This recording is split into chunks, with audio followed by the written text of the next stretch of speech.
testando o vinagre com água no micro-ondas. Diz que limpa tudinho. Eu vou mostrar o antes e depois pra vocês. Só um minuto. Mas eu vou colocar um recipiente com água e uma colher de vinagre. O vinagre é sua preferência. Eu vou colocar 5 minutos no micro-ondas. E depois desses 5 minutos, vai desfazer por 3 minutos. Eu já mostro o resultado pra vocês.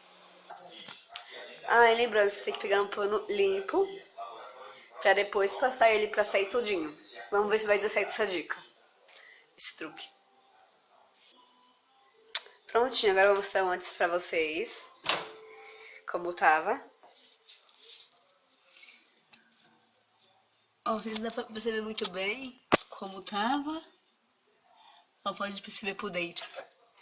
E aqui tá a misturinha. Aqui tá a misturinha. Gente, lembrando, vocês não vão molhar o pano na água, não. Vão passar, depois dos 3 minutos desligado o micro-ondas. Vai estar mais molinho, vamos ver se é verdade. Então, gente, essa dica é verdade, sai bastante coisa, viu? Olha agora.